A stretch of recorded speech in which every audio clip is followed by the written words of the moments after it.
menggugurkan antara salat-salat tersebut. Puasa, man shoma ramadhana imanan wa ihtisaban ghufira lahu ma taqaddama min dhanbih. Demikian pula haji. Apa kata Nabi tentang haji? Raja'a kayaumi waladathu ummuh. Orang yang haji itu kembali dari haji seperti bayi yang baru dilahirkan. Itu apa maksudnya? Diampuni dosa-dosanya oleh Allah. Banyak amalan-amalan hebat yang ganjarannya apa? Digugurkan dosa. Menunjukkan pentingnya apa jemaah? Pentingnya ampunan Allah. Maka doa yang harus kita utamakan, doa yang harus kita prioritaskan kepada Allah itu adalah mohon ampun. Mohon ampun kepada Allah Subhanahu wa taala. Catat buat status lumayan. Jadi ampunan yang harus kita prioritaskan. Makanya Abu Bakar ketika datang kepada Nabi minta diajarkan doa. Kata Abu Bakar kepada Rasul sallallahu alaihi wasallam, "Ya Rasulullah, alimni du'aan ad'u fiha fi salati wa fi baiti." Wahai Rasulullah, ajarkan aku doa yang aku baca dalam salatku, aku baca di rumahku, di luar salatku. Maka Nabi mengatakan, "Qul man ya'rif?" Siapa yang tahu doanya Abu Bakar? Qul, katakan olehmu, baca olehmu, kata Nabi apa? Allahumma inni dhalamtu nafsi dzulman katsira wa la yaghfiru dzunuba illa faghfir li maghfiratan min warhamni innaka anta al-ghafur ar-rahim. Luar biasa jemaah. Banyak diulang-ulang ini doa ini. Abu Bakar loh, manusia yang paling afdol setelah para nabi dan rasul, minta diajarkan doa, ternyata doanya mohon ampun kepada Allah. Manusia terbaik. Apalagi kita yang lebih tentu lebih pantas lagi untuk banyak-banyak mohon ampun kepada Allah. Jadi kembali kepada judul kita, bab fadli tauhid wa ma yukaffiru minadh dhunub. Bab tentang keutamaan tauhid dan pengguguran dosa. Dan pengguguran dosa yang diikutkan kepada keutamaan tauhid yang umum berfaedah bahwa pengguguran dosa ini adalah hal yang sangat-sangat spesial. Ya, baik. Kemudian wa qaulillahi ta'ala, dan firman Allah Ta'ala, alladzina amanu walam yalbisu imanahum bidzulmin ulaika lahumul amnu wa hum muhtadun. Surah Al-An'am ayat 82. Ini dibawakan oleh penulis kitab Tauhid sebagai dalil firman Allah Subhanahu wa taala terhadap salah satu dari keutamaan tauhid. Ya. Baik. Dalil ini tidak menunjukkan ampunan itu nanti dengan hadis. Makanya di sini ada berapa keutamaan, penulis menyebutkannya nanti ada 5. Tapi yang dibuat judul ya salah satunya adalah ampunan atau diampuninya dosa. Nah, sementara ayat ini menceritakan tentang keutamaan tauhid itu berupa keamanan di dunia dan di akhirat serta petunjuk di dunia dan di akhirat para jemaah. Itu yang pertama dulu. Ya. Sementara keutamaan tauhid sendiri bukan hanya 5 ya. Walaupun mu'alif hanya membawakan 5, itu bukan pembatasan, tapi hanya sekedar menyebutkan hal yang dikiranya penting. Sementara keutamaan tauhid sendiri sangat banyak. Mungkin boleh dicatat. Kita tambahkan dulu faedah, boleh dicatat keutamaan tauhid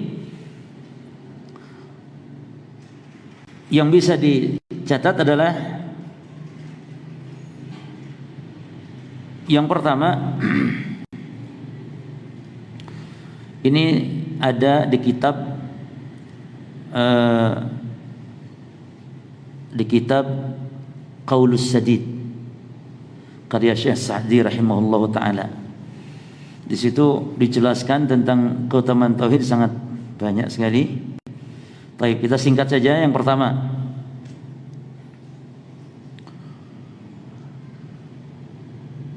Annahu yumna'u sahibuhu minal khulud finnar. Keutamaan tauhid yang pertama, seseorang yang masuk neraka itu tidak kekal. Jadi ini keutamaan yang paling rendah tapi di nomor satukan. Jadi nikmatnya tauhid, keutamaan tauhid apa? Kalau orang masuk neraka itu tidak kekal. Ya. Terus yang pertama, yang kedua,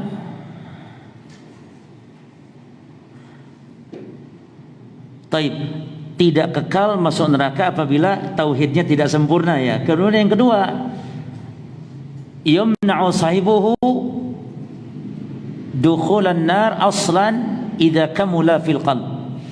Tidak akan masuk neraka sama sekali jika tauhidnya sempurna. Berarti kalau yang pertama, kalau tauhidnya kurang sempurna tercampur dengan apa? Dengan dosa-dosa. Atau tercampur dengan syirik, apa jemaah? Wajib diimani ini syirik kecil.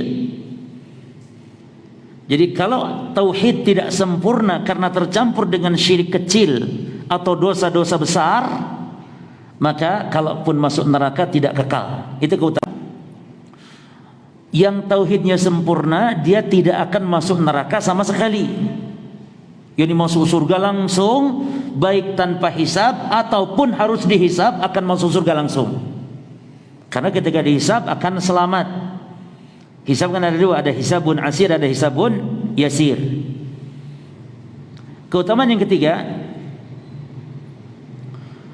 orang yang bertauhid yujibu li sahibihi dukhulal jannah. Orang yang bertauhid itu pasti, tulis kata-kata pastinya yang gede, pasti masuk surga, baik ibtidaan ataupun ma'alan.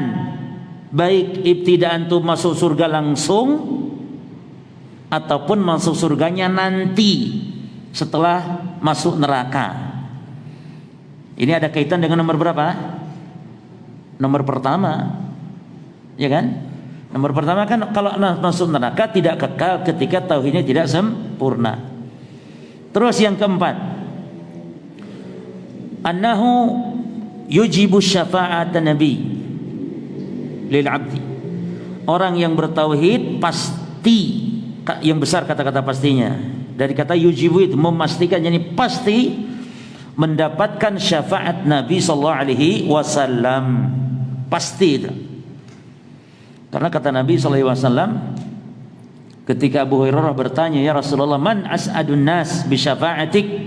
Ya Rasul, siapa orang yang paling bahagia mendapat syafaatmu? Kata Abu Hurairah tanya kepada Rasul. Kata Nabi, man qala la ilaha illallah khalisan min qalbih. Orang yang bahagia mendapat syafaat juga kata Nabi, orang yang mengatakan la ilaha illallah ikhlas dari hatinya. Artinya orang bertauhid. Nah, yang keberapa? Taib. Yang kelima,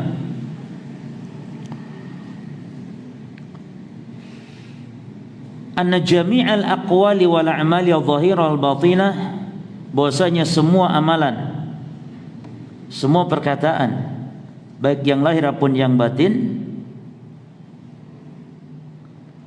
baik yang lahir ataupun yang batin, maka diterima ditolaknya tergantung tauhid.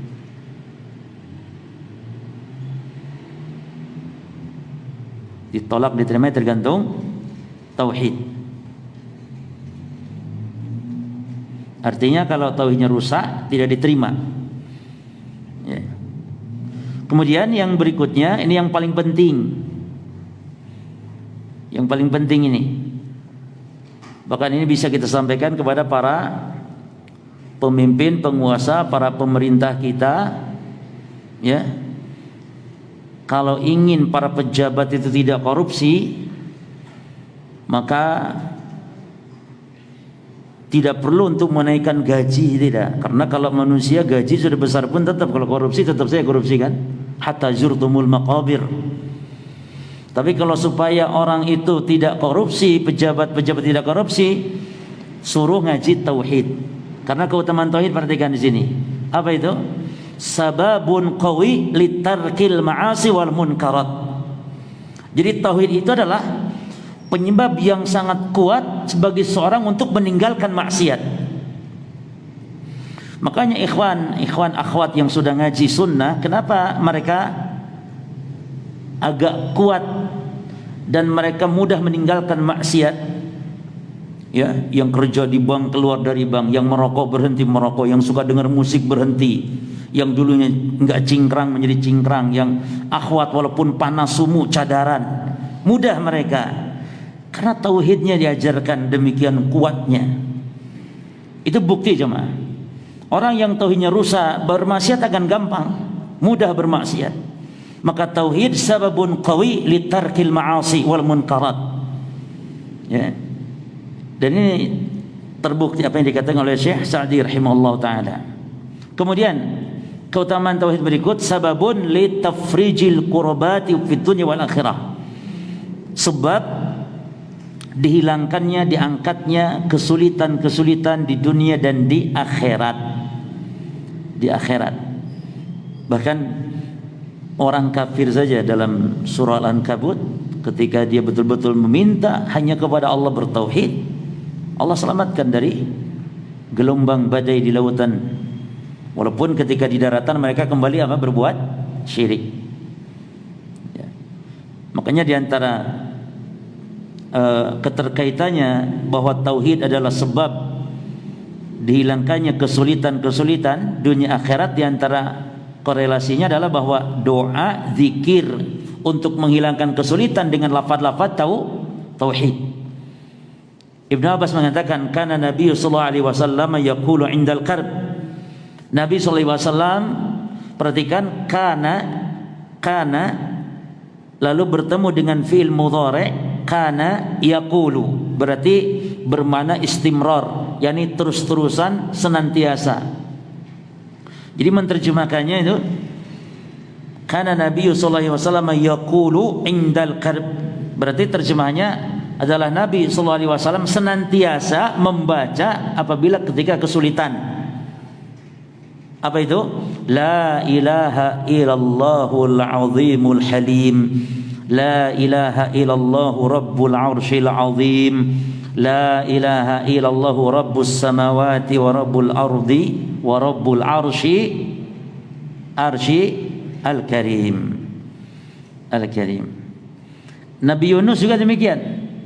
Ketika Nabi Yunus ada dalam 3 penjara, penjara perut ikan, penjara dasarnya lautan, dan penjara kegelapan malam. Dalam 3 zulumat, 3 kegelapan Nabi Yunus alaihissalam, kegelapan perut ikan, kegelapan dasarnya lautan, dan kegelapan malam, Allah selamatkan dengan lafaz tauhid juga, yaitu la ilaha illa anta subhanaka inni kuntu minadh dhalimin. Nah, itulah keterkaitan antara tauhid menghilangkan kesulitan dunia akhirat, di mana lafaz-lafaz tauhid jika dibaca akan hilang kesulitan dunia dan akhirat. Kemudian yang berikutnya, at-tauhid min a'zamil asbabi li salahil qalbi wa tuma'ninatih. Tauhid itu di antara sebab yang paling agung untuk kebaikan hati dan ketentraman hati. Tentram rajama orang yang bertauhid. Orang yang berbuat syirik akan gelisah hidupnya. Ketika orang bertauhid, dia pergi senantiasa merasa yakin bahwa Allah yang menjaganya, Allah dia tempat bergantung, tenang dia. Ya. Ketika ada mara bahaya musibah, cukup dia ucapkan, lisannya mengucapkan zikir yang diajarkan oleh Nabi-Nya sallallahu alaihi wasallam, Allah Subhanahu wa taala. Minta tolongnya kepada Allah. Seperti kata Nabi, ketika orang Arab jahiliyah dahulu kalau melewati tempat lembah yang diangsalnya, dia mengatakan, permisi kepada penghuni tempat, jangan ganggu. Itu biasanya juga kalau orang sini, orang Malang, kalau lewat, permisi mbah yo, iki putune lewat mbah yo, ojo ganggu mbah yo, ngono biasanya. Padahal Nabi ajarkan, man nazala manzilan faqala a'udzu bi kalimatillahi tammati min syarri ma khalaq, kata Nabi, lam yadurhu syai'. Perhatikan lafadznya, lam yadurhu syai' hatta yarhala min manzilihi dzalik. Siapa yang singgah di sebuah tempat, tempat ini umumnya nih, baik itu tempat di daratan, di lautan, di udara, baik di hutan, dimanapun dia, umum, di rumah, di dalam gedung, di luar gedung, umum tempat itu maknanya. Kemudian dia membaca a'udzu bikalimatillahi tammati min syarri ma khalaq. Perhatikan kata Nabi, lam yadurhu syai'un. Syai'un juga di sini umum. Tidak memudaratkan, membahayakan dia. Sesuatu di sini umum. Kata yang paling menunjukkan umumnya. Umum itu maksudnya ya baik manusia, baik jin, baik binatang, apapun bentuk bahayanya, baik sihir, baik apapun dia, hatta yarhala min manzilihi dzalik, sampai ditinggalkan dari majelis atau tempat tersebut. Nah, jadi tauhid menyebabkan seorang apa jemaah? Tentram, tumakninah, ya. Makanya Syekhul Islam mengatakan wala anfa lil qalbi minat tauhid wa ikhlasid dini lillahi wala adharru alaihi minal isyraq. Kata Syekhul Islam, tidak ada yang paling bermanfaat untuk hati daripada tauhid dan ikhlas dalam beramal ibadah hanya kepada Allah, dan tidak ada yang paling memudaratkan wala adharu alaihi, tidak ada yang paling memudaratkan untuk hati minal isyraq, daripada kesyirikan kepada Allah. Ya. Maka para jemaah sekalian, banyak orang-orang sufi yang mencari ketenangan, mencari ketentraman dengan melakukan hal-hal yang tidak disyariatkan, bahkan melakukan dengan hal yang berisikan kesyirikan kepada Allah, dengan berzikir yagoni 1000 kali, atau dengan topo broto di gua Mbah Kromo, mencari ketentraman, justru akan menimbulkan apa? Kegelisahan, kesumpakan dalam hidup. Ya, waliyadzubillah. Taib. Dan banyak yang lain-lain berjamaah, ada belasan di situ. Ya. Namun itu diantara poin yang paling penting dari keutamaan tauhid. Kemudian kita lanjutkan.